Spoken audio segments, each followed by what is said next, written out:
একজন মন্ত্রী ঘোষণা দিলেন, চলতি অর্থবছরেই শুরু হবে কাজ। একজন উপদেষ্টা বললেন, এখনও অপেক্ষা করতে হচ্ছে অনুমোদনের জন্য।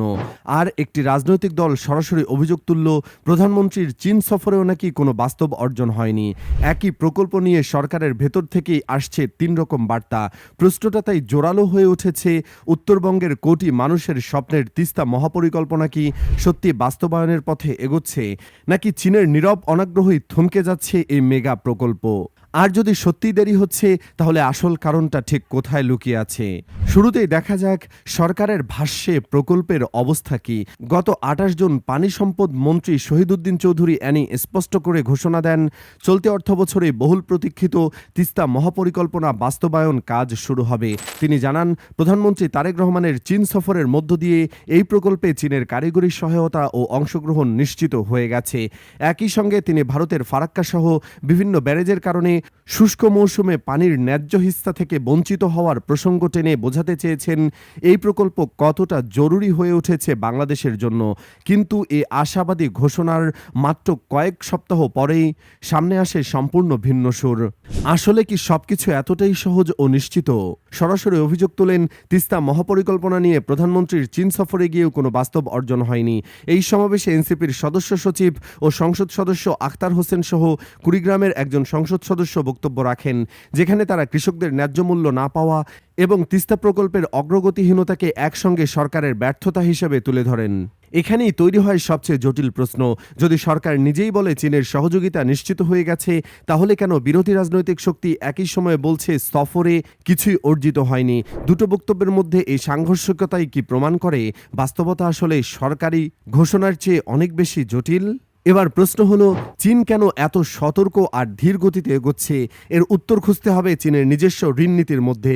পরিকল্পনা উপদেষ্টা ওয়াহিদুদ্দিন মাহমুদ ইঙ্গিতপূর্ণ ভাষায় জানিয়েছেন, যে কোনো বড় বিদেশি ঋণ নিতে গেলে সংশ্লিষ্ট দেশের পরামর্শকের বোঝা ঘাড়ে নিতেই হয়, নইলে তারা ঋণ দিতে আগ্রহী হয় না।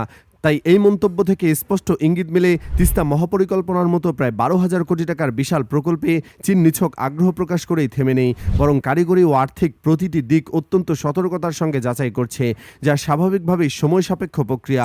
আরও লক্ষণীয়, চীনের প্রস্তাবিত পরিকল্পনায় তিস্তার দুই পারে পূর্ব চীনের জিয়াংশু প্রদেশের সুকিয়ান সিটির আদলে স্যাটেলাইট শহর, নদীর খনন, ভাঙন প্রতিরোধ, আধুনিক কৃষি সেচ ব্যবস্থা ও পর্যটন কেন্দ্র গড়ে তোলার মতো বহুমুখী উপাদান যুক্ত আছে, যেখানে ৭ থেকে ১০ লাখ মানুষের কর্মসংস্থানের প্রতিশ্রুতিও দেওয়া হয়েছে।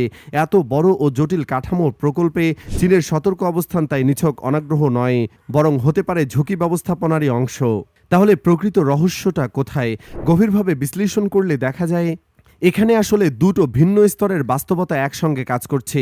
প্রথমত, রাজনৈতিক স্তরে সরকার জনগণকে আশ্বস্ত রাখতে চাইছে যে প্রকল্প এগোচ্ছে, বিশেষত যখন এই ইস্যু নির্বাচনী রাজনীতিতেও গুরুত্বপূর্ণ হয়ে উঠেছে, যার প্রমাণ মেলে রিজওয়ানা হাসানের বক্তব্যটি নীলফামারীতে গণভোটের প্রচার সভাতেই দেওয়া হয়েছিল।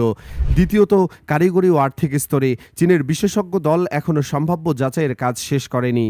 আর কোনো বড় ঋণ চুক্তির আগে এই প্রক্রিয়া পার হওয়া অস্বাভাবিক কিছু নয়। অর্থাৎ চীনের অনাগ্রহ শব্দবন্ধটি হয়তো পুরোপুরি সঠিক নয়, বরং প্রকৃত চিত্রটা হলো রাজনৈতিক প্রতিশ্রুতির গতি আর আমলাতান্ত্রিক কারিগরি যাচাই প্রক্রিয়ায় গতির মধ্যে তৈরি হওয়া একটা অস্বাভাবিক ব্যবধান, যাকে জনসম্মুখে অনেক সময় ভুলভাবে অনাগ্রহ বা বিলম্ব হিসাবে দেখা হচ্ছে। এই বিলম্বের রাজনৈতিক গুরুত্ব আরও বেড়ে যায় যখন এর সঙ্গে জড়িয়ে যায় আঞ্চলিক ভূরাজনীতি। ভারত ইতিমধ্যে এই প্রকল্প নিয়ে গভীর উদ্বেগ প্রকাশ করেছে, কারণ তিস্তার অববাহিকা শিলিগুড়ি করিডোরের কাছাকাছি অবস্থিত। এমন একটা স্পর্শকাতর ভূরাজনৈতিক প্রেক্ষাপটে যদি প্রকল্প বাস্তবায়নে দীর্ঘসূত্রিতা দেখা দেয়, তাহলে তা শুধু বাংলাদেশের অভ্যন্তরীণ রাজনৈতিক সমালোচনার বিষয় থাকে না, এটি আন্তর্জাতিক মহলে বাংলাদেশ চীন সম্পর্কের প্রকৃত গভীরতা নিয়েও প্রশ্ন তুলতে পারে।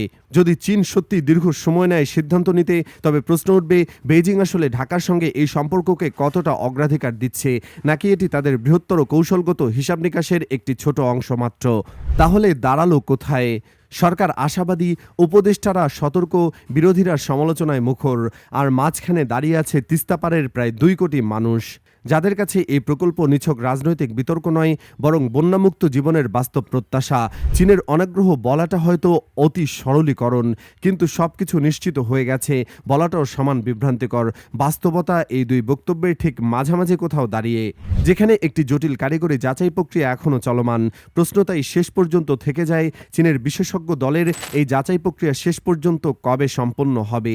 আর যখন হবে, তখন কি সত্যি মিলবে সেই চূড়ান্ত সম্মতি, নাকি অর্থনৈতিক প্রতিশ্রুতি আর আমলাতান্ত্রিক বাস্তবতার এই ব্যবধান আরও দীর্ঘ হয়ে উত্তরবঙ্গের এই স্বপ্নকে ঠেলে দেবে আরও অনির্দিষ্টকালের অপেক্ষায়?